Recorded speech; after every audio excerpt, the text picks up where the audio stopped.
तो hello everyone, welcome back to the channel study option. मेरा नाम पारुल है। और यार, कैसी चल रही है आपकी पढ़ाई? अब तो बिल्कुल महीना भी नहीं रहे, महीना ही है आज से इनफैक्ट। बस तुम्हारा बोर्ड शुरू हो जाएंगे और तैयारी वगैरह सब कैसी चल रही है? अब तुम्हारी यार वीडियोस काफ़ी फ्रीक्वेंटली डल रही होंगी, आई प्रॉमिस। और जितना मैं डिलीवर जल्दी जल्दी कर पाऊँगी उतना ट्राई करूँगी, उतना करती रहूँ, ठीक है? तो सीधा बढ़ते हैं वीडियो की तरफ। आज हम तुम्हारी लास्ट पोएम है आंट जेनिफर्स टाइगर्स, हमने इससे पहले कवर कर ली थी। अ थिंग ऑफ ब्यूटी कवर कर रहे होंगे। और इसके बाद तुम्हारी पोएम्स खत्म है यार, फिर हम चैप्टर्स की तरफ बढ़ेंगे, ठीक है? तो अ थिंग ऑफ ब्यूटी में ये लिखी है जॉन कीट्स ने।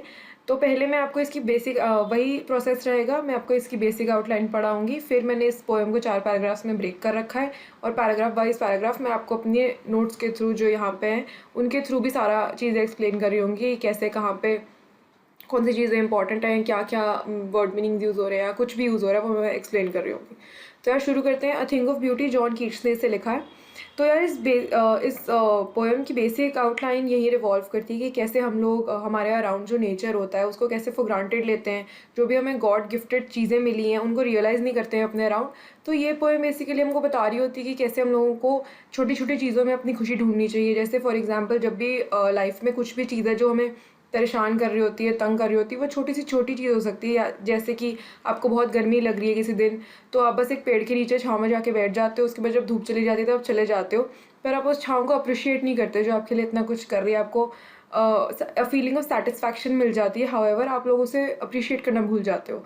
तो वही सब है यार इस पोएम में। इतनी बेसिक आउटलाइन है, छोटी छोटी चीज़ों से अफेक्ट कैसे होते हैं और कैसे उस चीज़ को पॉजिटिविटी में और अपने लिए इंस्पिरेशनल बना सकते हैं, वो सब हम डील कर रहे होंगे। उस उन सब चीज़ों से हम डील कर रहे होंगे। तो पहला पैराग्राफ यार, a thing of beauty is a joy forever, its loveliness increases, it will never pass into nothingness but will keep a bower quiet for us and a sleep full of dreams and health and quiet breathing.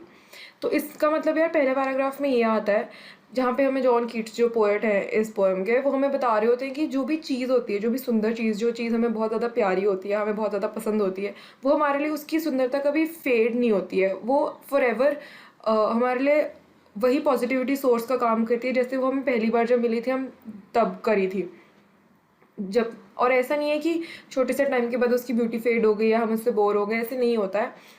In fact जैसे ही time बढ़ता रहता है, बिल्कुल for ever time existing time तक हमें उसकी beauty वो और ब्यूटीफाई होता रहता है। ऐसे ही है कि उसकी ब्यूटी इंक्रीज करती रहती है। वो जो हमें सेटिस्फैक्शन फीलिंग मिलती है उस चीज़ से, वो और सेटिस्फैक्टरी होती रहती है, हमें बस अच्छा फील कराती है। तो पहली 2 लाइन्स का मतलब यही है यार।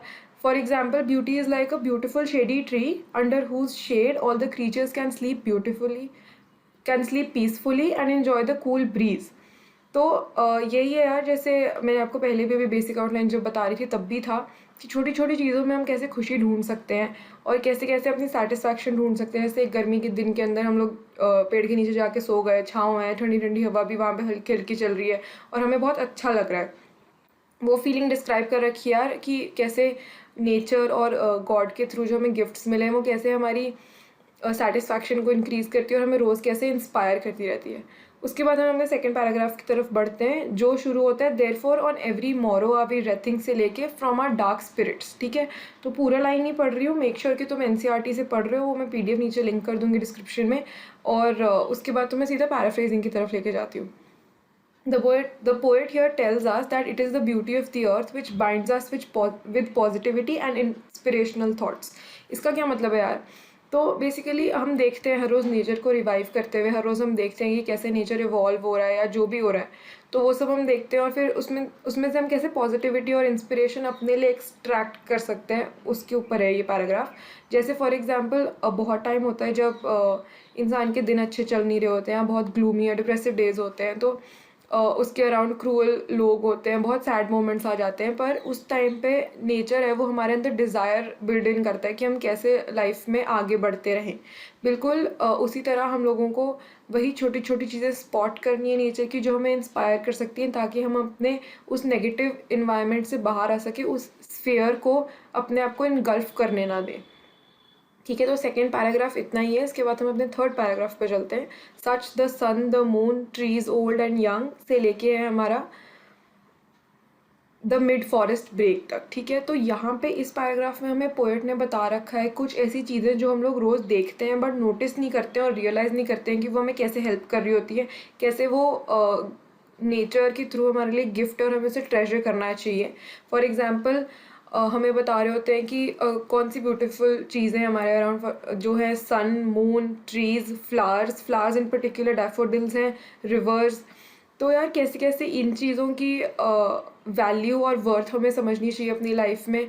फॉर एग्ज़ाम्पल जब ट्रीज़ हमें शेड प्रोवाइड करते हैं या फिर जब नदियाँ बह रही होती हैं तब बहुत ठंडी हवा चल रही होती है, नदी किनारे बैठ सकते हो जब तुम बहुत गर्मी है, या फिर जब तुम फ्लावर्स को अपने अराउंड देखते हो तो बहुत तुम्हारा मन खुश होता है बहुत सुंदर सुंदर फूल देख के।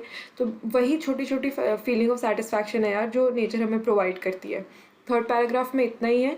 उसके बाद फोर्थ पैराग्राफ हमारा शुरू होता है, rich with the sprinkling of fair musk rose blooms till pouring unto us from the heaven spring, ठीक है। तो यहाँ तक हमारा फोर्थ पैराग्राफ है। इसमें हमें बेसिकली जॉन कीट्स ने बताया है कि और दो चीज़ों के ऊपर प्राइमरीली फोकस किया गया है। एक तो है मस्क रोजेज। मेक श्योर ये फोर्थ पैराग्राफ बहुत इंपॉर्टेंट है, मैं पहले ही बता दूँ एक्सप्लेन करने से। इससे अगर ये पोएम से रेफरेंस टू कॉन्टेक्स्ट आता है तो मोस्ट प्रॉबेबली की चांसेस है कि इसी पैराग्राफ से आ रहा होगा। मेक श्योर ढंग से सुन रहे हो। दो चीज़ों पे प्राइमरीली फोकस है, मस्क रोजेज और टेल्स ऑफ वॉरियर्स। कैसे है मैं बताती हूँ।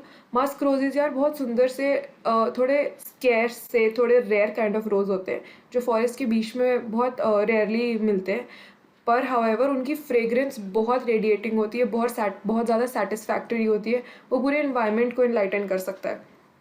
तो एक फॉरेस्ट के बीच में इतनी रेयरली अगर एक रोज़ ग्रो कर सकता है हमारी सेटिस्फैक्शन और हमारी मूड अपलिफ्टमेंट के लिए, तो हम लोग अपनी लाइफ में जब हमें कोई चीज़ इनगल्फ करती है तो हम उससे बाहर क्यों नहीं निकल सकते।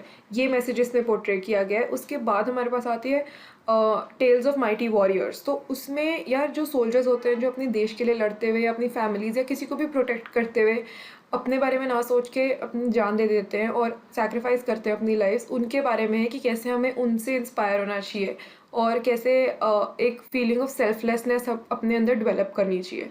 ये दो चीज़ें हैं यार इस फोर्थ पैराग्राफ में, उसके अलावा कुछ नहीं है। इतनी ही थी तुम्हारी पोएम। और मेक श्योर नोट्स डाउनलोड कर रहे हो टेलीग्राम चैनल से, पूरी ढंग से पैराफ्रेजिंग पढ़ कर जाना। उसके नीचे सारे वर्ड मीनिंग्स लिखे हुए हैं, तुम्हें पता है वही फॉर्मेट रहता है, वर्ड मीनिंग सारे हैं। उसके नीचे फिगर्स ऑफ स्पीच लिखे हुए हैं, तो मेक श्योर तुम वो सारे पढ़ के जा रहे हो यार। और उसके अलावा तुम्हारी पोएम्स अब ख़त्म है तो अब हम नेक्स्ट तुम्हारे चैप्टर्स की तरफ पढ़ते रहेंगे। तब तक पढ़ते रहो यार अच्छे से। All the best.